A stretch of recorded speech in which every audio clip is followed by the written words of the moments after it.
to this series, The Spiritual Lives of Scientists, brought to you by FIONS, the Friends of the Institute of Noetic Sciences, and by the Science and Spirituality Synergy Circle of the Evolutionary Leaders. These discussions feature global thought leaders dialoguing with Dr. Paul J. Mills, neuroscientist and author of the 2022 Light on Light book, Science, Being, and Becoming, The Spiritual Lives of Scientists. Foreword by Deepak Chopra, special commentary by Ken Wilber. I'm Dr. Kurt Johnson of the FIONS Board of Trustees and the Synergy Circles of the Evolutionary Leaders.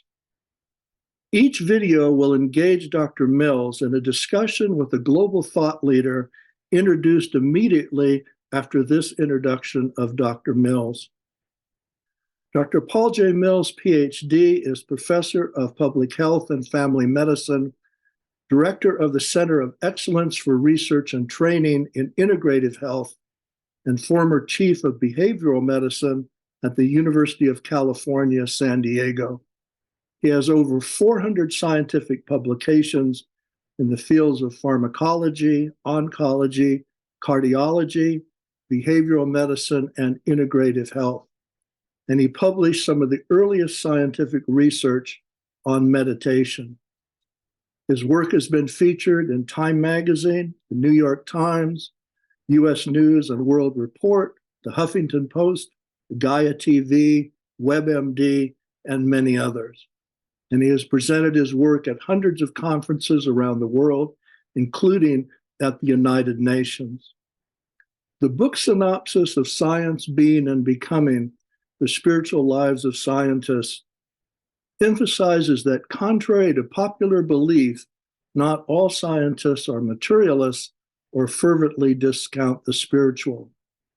The book includes interviews with some of the world's most foremost scientists and physician scientists who recount their own transpersonal, metaphysical, and mystical experiences, and how these experiences transform their lives and their scientific work. Their accounts teach us that the long-standing divide between science and spirituality is actually false, and that science can fulfill an intended purpose to help us discover and understand all of life, including our spiritual nature. Their stories help us to understand the spiritual world may be the final frontier for science. So let's go over now and introduce our guest for this discussion.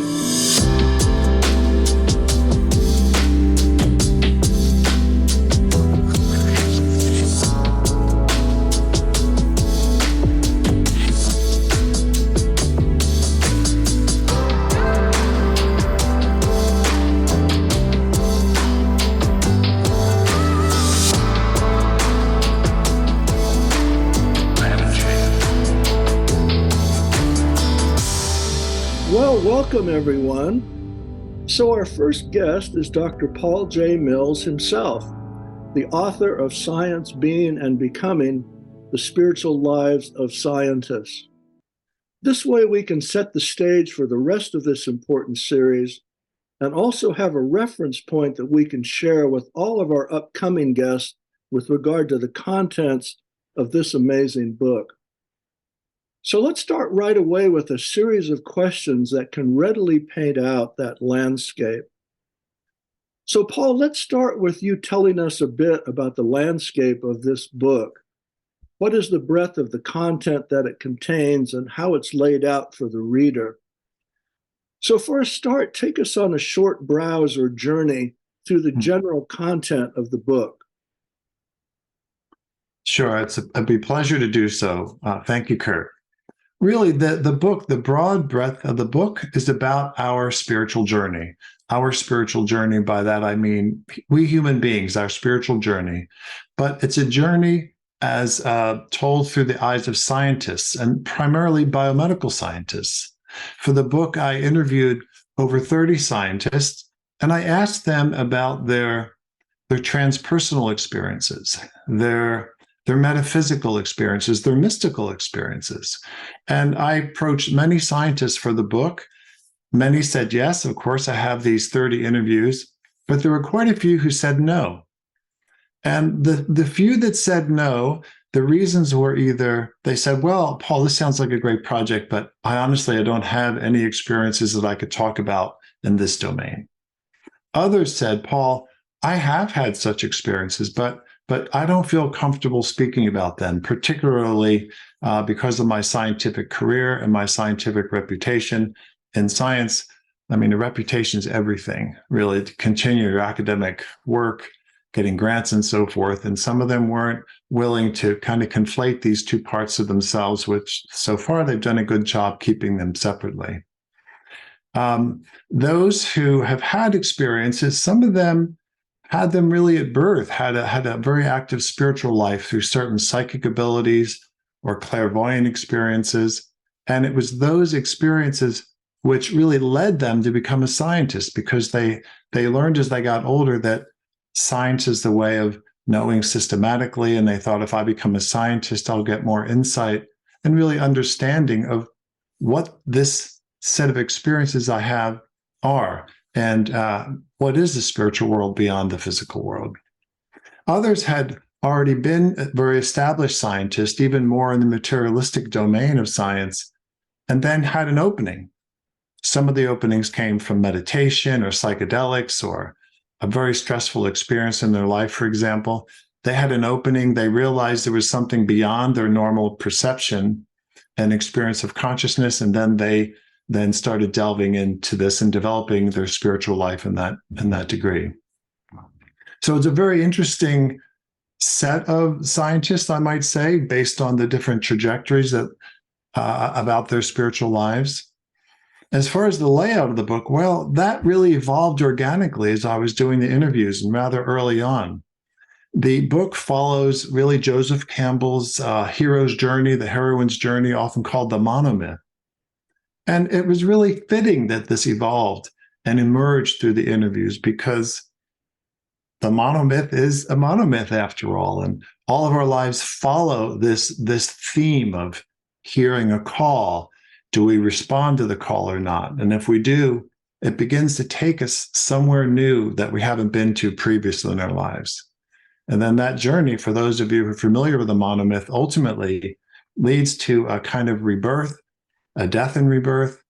And for many of these scientists, that really emerged in the context of them coming into new understandings about who they are, because they've had some kind of transformation of consciousness. And then what the world is about them. And then also, importantly for many, it began to change their scientific work, because how could it not? If they were previously more materialistic, they've had an opening. Oh, there's really more here. Then they try to adapt some of their scientific work to follow that. So that's the big picture of the book. Russell, Paul, everyone's been so excited about your book, and we were so excited when we first saw it. So, and you touched on just a bit, but tell us actually then why you decided to write the book, and then how the book itself evolved. Yeah, thank you, Kurt. And thank you for being attracted to the book and willing to publish it for me. I've been very grateful. Why the book? Well, there were two reasons, really. And I think one I could describe as more local, if that's a reasonable way to say it. And the other reason, something much more universal, not so local. What do I mean by that? Well, the local really are students. And over the years at the university, I've been at the University of California, San Diego, about 34 years now. And over the years, I began to watch this younger generation of students begin to get into meditation and yoga, and certainly psychedelics, which were not around so much in this way when I was younger. And I think because of that, they started having experiences that they had not had prior. Certainly through psychedelics, it's easy to open up to experiences beyond the normal, let's say, three-dimensional way of thinking, or having a modification of your sense of egoic self. And also meditation can offer that. And I had the reputation over the years, for some reason, of being open to discussing these things with people, colleagues and students. So I started having more and more students knocking at my door over the years saying, hey, may I speak with you? I heard you're open to these things and I've got some questions. And so I would speak with them. And as this emerged more over the years, I began to think, gosh, we need to figure out ways to let students, everyone know that it's okay to pursue these things, that there's a way to have a developing spiritual life, keep that active and alive in you, even if you're in the context, the setting of a more traditional, let's say, materialistic scientific institution, which my university is pretty historically that. So there's not been much work at all in these areas of the metaphysical and so forth. So that was one of the reasons, and that was a very satisfying reason for me to begin to want to pursue the book. So what do I mean by the other reason, this one that's more universal? Well, that's getting a little bit out there, perhaps, for some of our listeners. I don't know. It depends who'll be listening. But some years ago, I sat down to do a meditation, and I was pondering the state of the earth and humanity and where we're heading. And I had a very unexpected, unanticipated encounter with a vast, beautiful consciousness. And really, I should say a being in whom I was just perceiving primarily as consciousness itself. And the being immediately began to communicate to me telepathically. And it said that it had been watching humanity for eons and eons and eons. And it's been watching humanity because it knows humanity was created for a particular reason. And therefore, we have a kind of fated destiny. And it's watching our progress towards that destiny. And it was interesting, Kurt, because then at one point, and this is all telepathic communication, this consciousness said, I'm not interested in human beings per se. And I thought that was odd, but what it meant was it wasn't interested in me, Paul, as a person, or any family members, really nobody as an individual human being, but humanity as a collective entity, a collective consciousness itself. And those of you who are aware that there is such a thing as group consciousness that comes into being when people are gathered, and this being's interested in that aspect of us. And as it was sharing this with me, it then showed me an image of the Earth. Suddenly, I found myself kind of out in space. I was looking at the Earth and kind of images that I've often seen through NASA photographs. And as it was sharing with me telepathically about humanity's future, it said, one day when humanity fulfills its destiny, this is what's going to happen to the Earth. And as I was looking at the Earth, it was the most beautiful sight to behold. This golden white light began to emerge around the planet. It just very subtly and slowly emerged, and it took over the entire planet as I could see it from space. And it was a very soft, glowing, golden white light. And what I then understood from this being is that in the future, when humanity is more spiritually evolved, we have things together more than we do now, that humanity is going to help manifest love.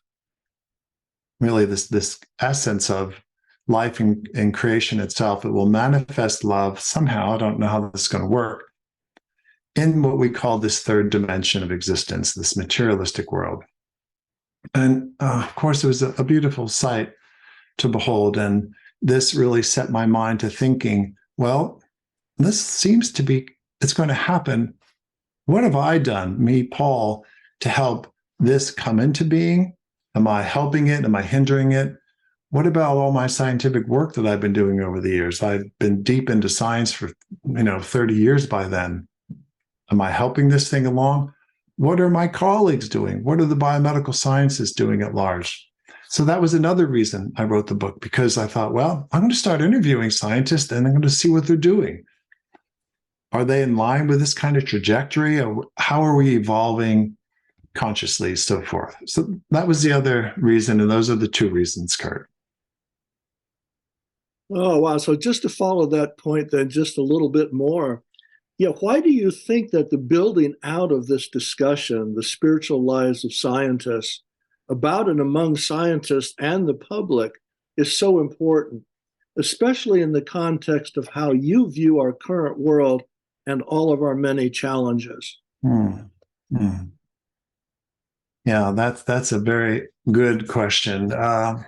Let's see. I think the way I'd like to approach that question is this: that we all know that historically science has been considered the arbiter of truth, and that's a very reasonable thing to do, because in so many domains, following the scientific method, we can the scientific method being reliable and valid observations, we can come across things and sets of so-called truths that seem reasonable and reliable to us. And that, of course, helped our Western development so much.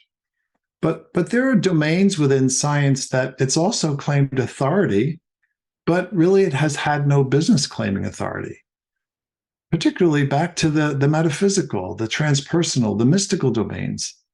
Science has historically said this is all poo-poo, at least the last many, many, many decades, perhaps century plus, that this is all nonsense and none of that's real. But it's claimed this kind of authority without ever really looking into it. You and I both know that there are domains within science that have been excluded from inquiry. And there's a great book out there that has done a deep dive into this. And I would recommend that book to others who want to get a good sense of how this all came to be. And it was written by a professor at the University of Amsterdam. And darn it, I am blanking on this name of this book, but it'll come to me in a moment. But historically, all these domains are ended up being basically rejected, considered the other. That's what he calls it in the book. And it's something science, therefore, was discouraged from looking at. And then over time, that area that was discouraged basically became an area that nobody even believed existed. Most scientists today, and certainly you know this within the materialistic science domain, as we call it, and certainly within the domain of scientism, absolutely don't believe there's anything like this. There's no spiritual life. There's no soul. There's nothing beyond our mind-body system as we know it. But it's just not true. And if you look across just so many dimensions of cultures across time and space, people have been reporting these things for forever and ever, and certainly now.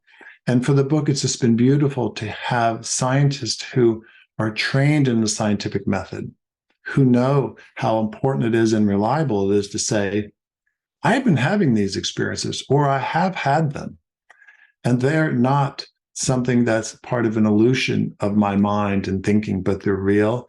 And besides that, they're beautiful. And besides that, they provide deep meaning to me in my life.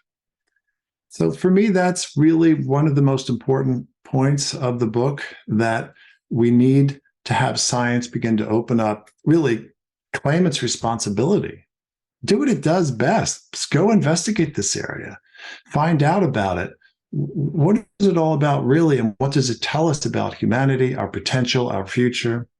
And I think that will be really important, because for many people who have listened to science, as we know it, the materialistic sciences, saying all this is kind of illusory, and have followed that, they've very probably then denied these experiences in their own self, and then said, well, that was just my imagination, for example. And of course, it's not hard to actively shut down our spiritual experiences. If a person wants to do that, it is doable. It does follow our own will. So these days, I advise people to begin to claim their own spiritual authority. Don't look outside of themselves. Particularly, don't look for science, whether a certain experience that they're having is real or not. Certainly, I'm not excluding the possibility of some kind of psychotic episodes. The person should have, professional guidance there. But for the most part, these things are trying to emerge within our consciousness all the time. It's who and what we are, really. And I hope to see an evolution of science so that we can begin to more actively find support for people and humanity moving in this more evolutionary direction. Yeah, Paul, that's such a good point. And not only have those paradigm shifts happened between science and the larger public, but within science itself. I often point out that when I was getting my PhD, biology was saying absolutely no to plate tectonics.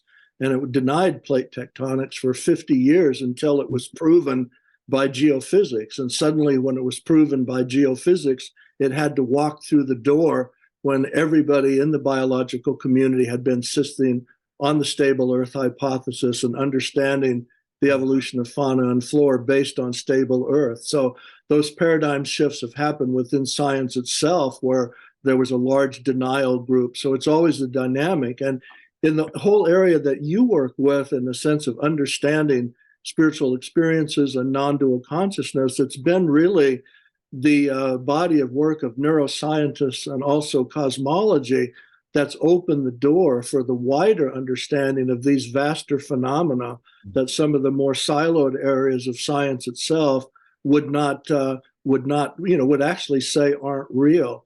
It's interesting that I've written two biographies of Vladimir Nabokov and his scientific work alongside him being a famous novelist.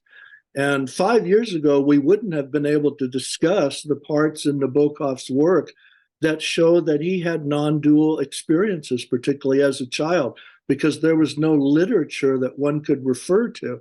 But now there is a literature, thanks to so much research in neuroscience, of what non-dual consciousness is, how that looks when the brain is studied. And now you can look in Nabokov's autobiography, and you can clearly see where he had these vast unitive experiences that he talks about. So this dynamic that you've really brought out so importantly in your books, not only true between what the public knows from science, but even within science itself. So I really appreciate that. Yeah, Paul. So yeah, in that context, let's go farther here and give the audience a taste of this discussion.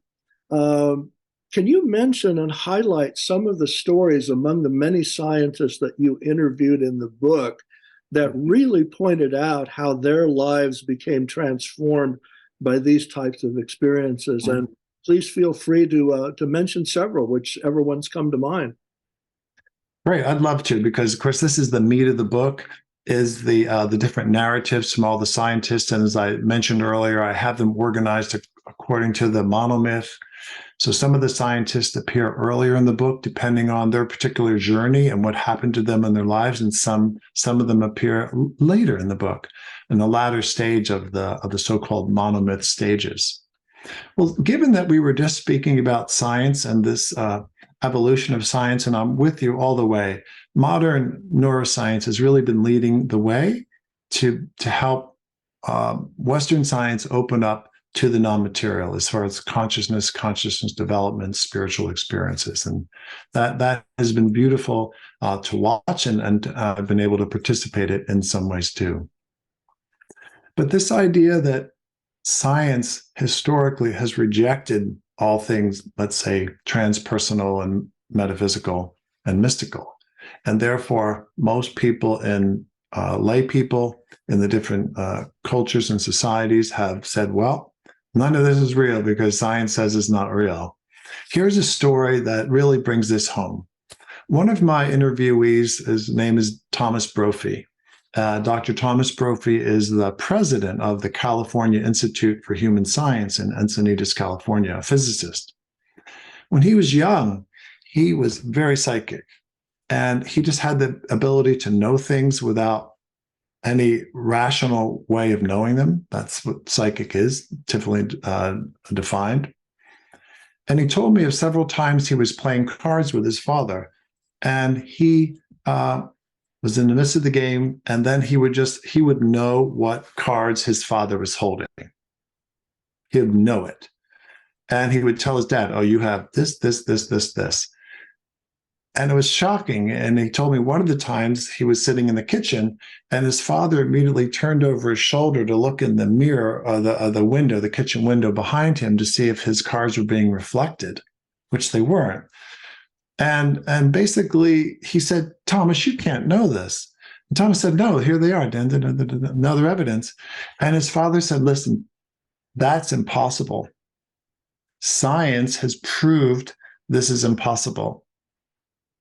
So to me, that's a fascinating example that people have been kind of hypnotized into taking in as evidence certain things science says, despite their having personal evidence, in this case with his son, or a person might have had their own transpersonal metaphysical experience, and they'll say, well, this must be in my imagination because this isn't real. So that's one of the examples. Now there's another example where it's not so benign, if I could put it that way. Dr. Melinda Connor, when she was young, she also was very psychic and very clairvoyant, and her mother was a psychiatrist.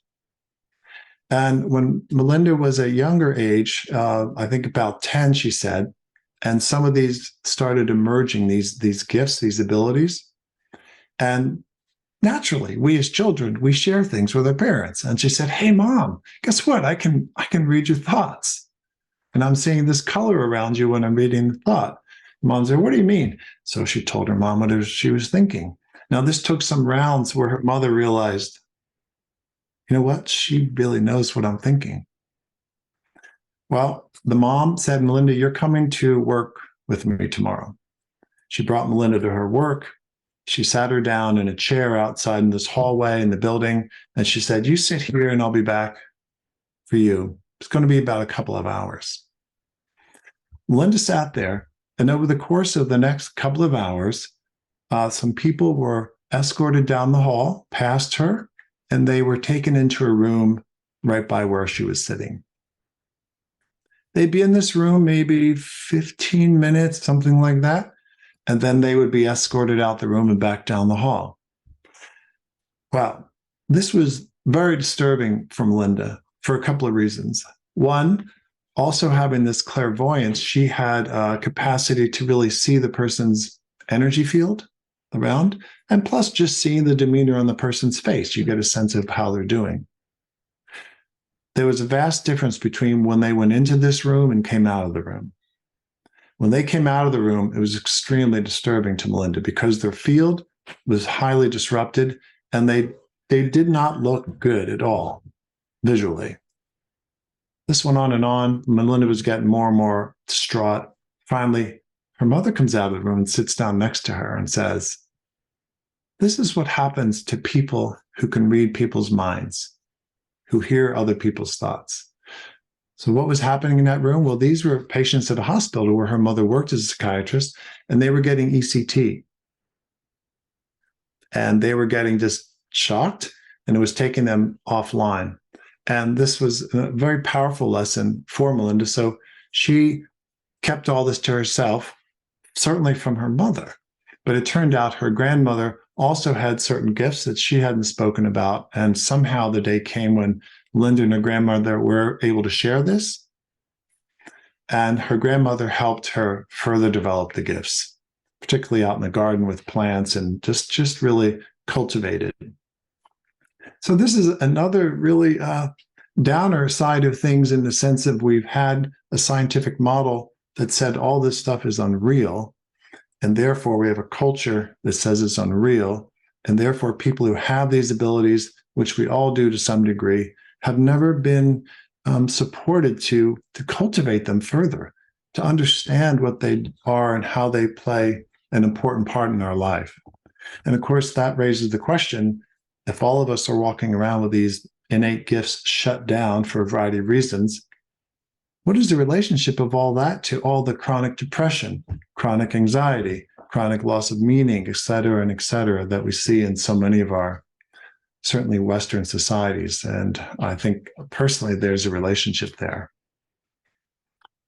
So that's a good part of it. Actually, there were others who also shared with me that they had clairvoyance and clairaudience when they were younger. Some were in more supportive households and managed to maintain those gifts, and that moved them into becoming a scientist.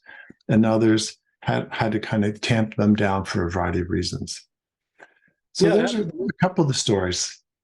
Yeah, no, absolutely, Paul. And it's really so important because another point here, we're not here actually to bash science or to actually just take the other side. We understand that we live in a time now, even within the most robust areas of science, that we're finding this balance when science looks at the subtle realms. The subtle realms, whether we're looking at them either in the objective lens of science or in our subjective capacities, are subtle elements of reality that, just as you've said, need examination. And sometimes we quote the Mr. Fix-It motto, for every problem, use the right tool.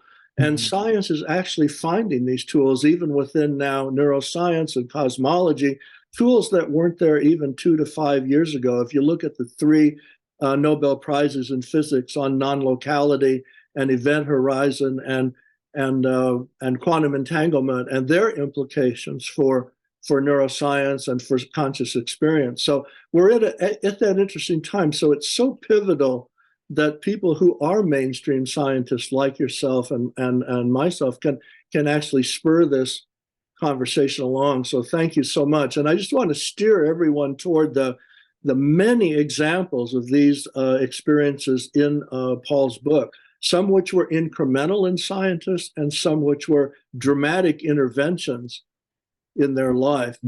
So thanks for that. So Paul, we've publicly announced that we're going to do a second book with you. And the first book, as you've said, was mainly neuroscientists and physician scientists.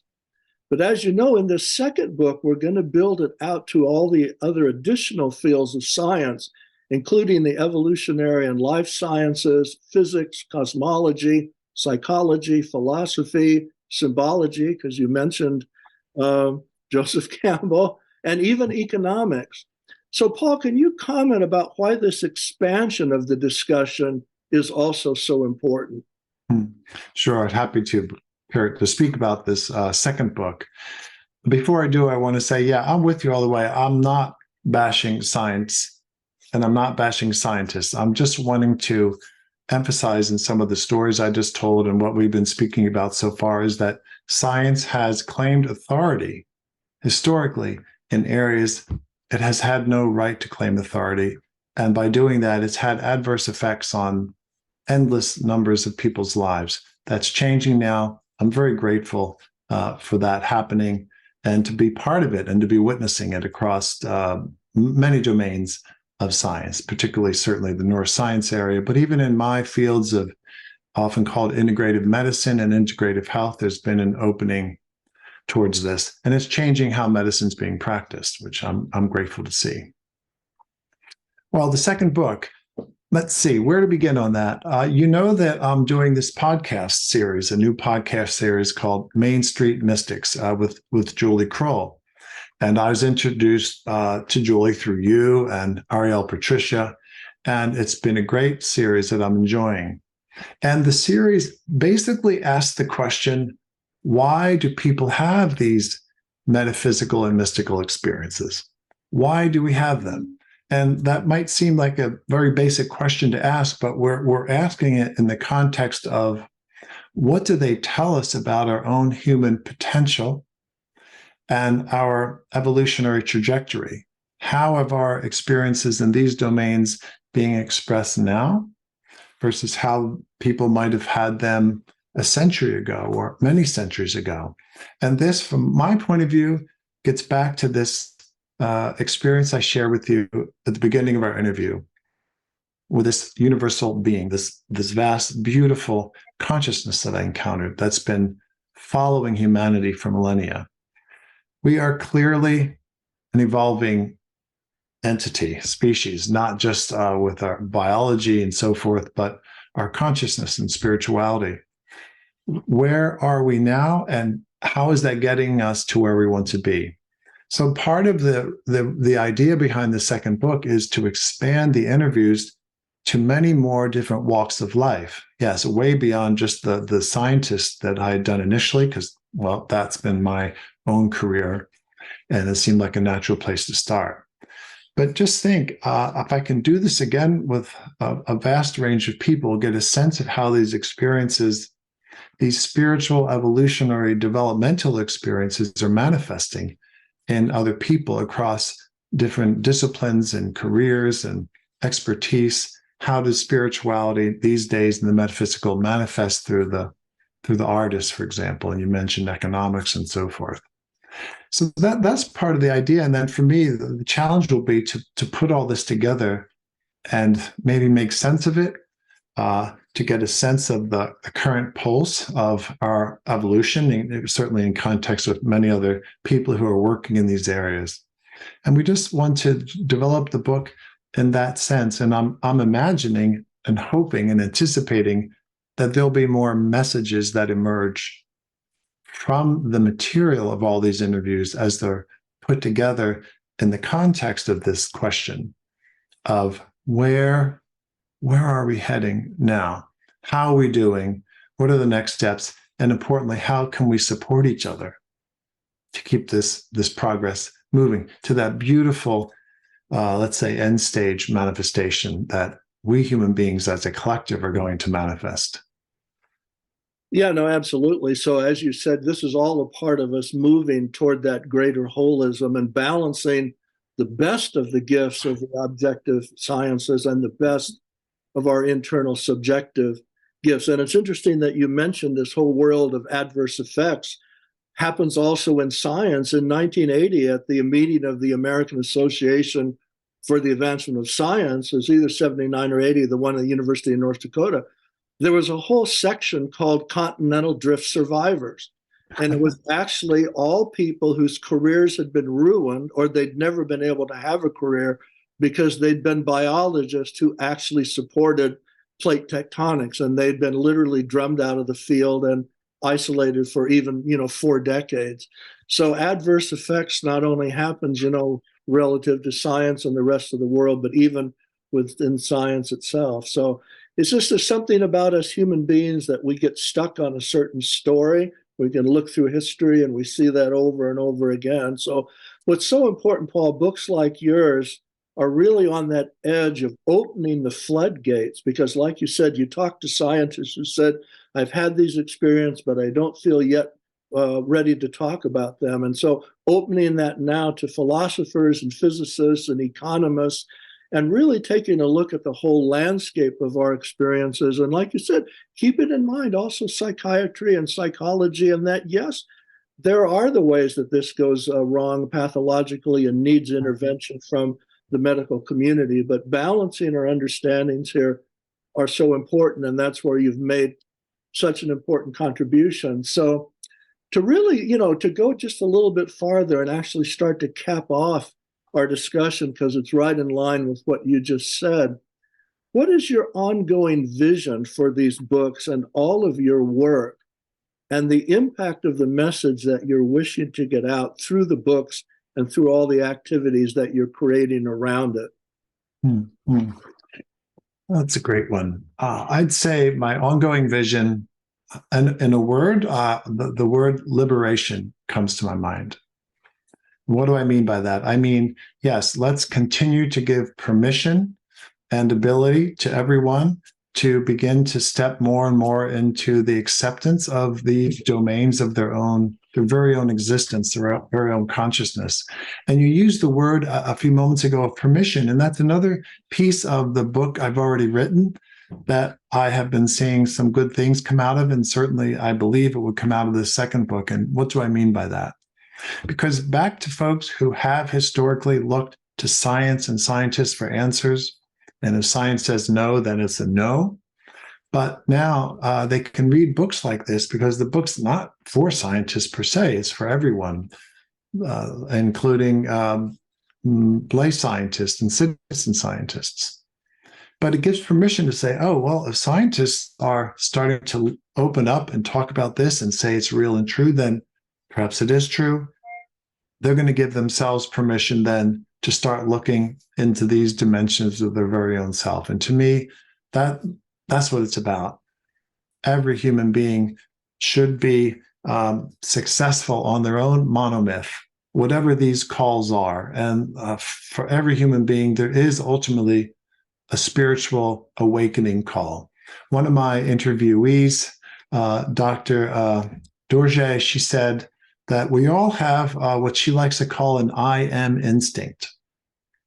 And the I am is, a term resonating with some of the Vedantic teachers, Sri Nisargadatta Maharaj, for example, Ramana Maharishi. But we all have this instinct to awakening, to evolve beyond just this egocentric, egotistical, if I could say it, egotism, perspective and belief in the state of who and what we are, to transcend and evolve beyond that.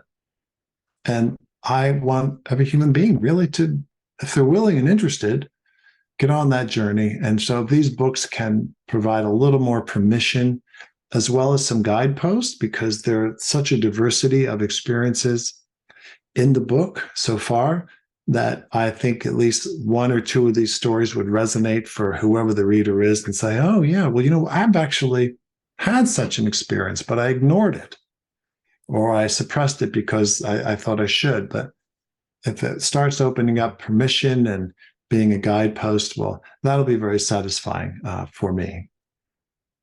Yeah, Paul, that's so important, and it's really a good way to cap off here. As you know, we just published a book that you are a part of as well, called The Hollow Movement: Embracing Our Collective Purpose to Unite Humanity, which is really taking the vision of David Bohm, physicist David Bohm, of how that implicate order, the way that most deeply we are, that thrives on love and kindness and reciprocity, moving that into how our cultures on our planet are built. And we're following that in April with a book by Ervin Laszlo, Upshifting to Our Conscious Evolution. And it's the same message. And the reason that I mention it is that polls that they quote in those books, 80 to 90% of people that were interviewed worldwide speak about their desire for this greater sense of wholeness, this greater sense of well-being, peace, and participation in their government,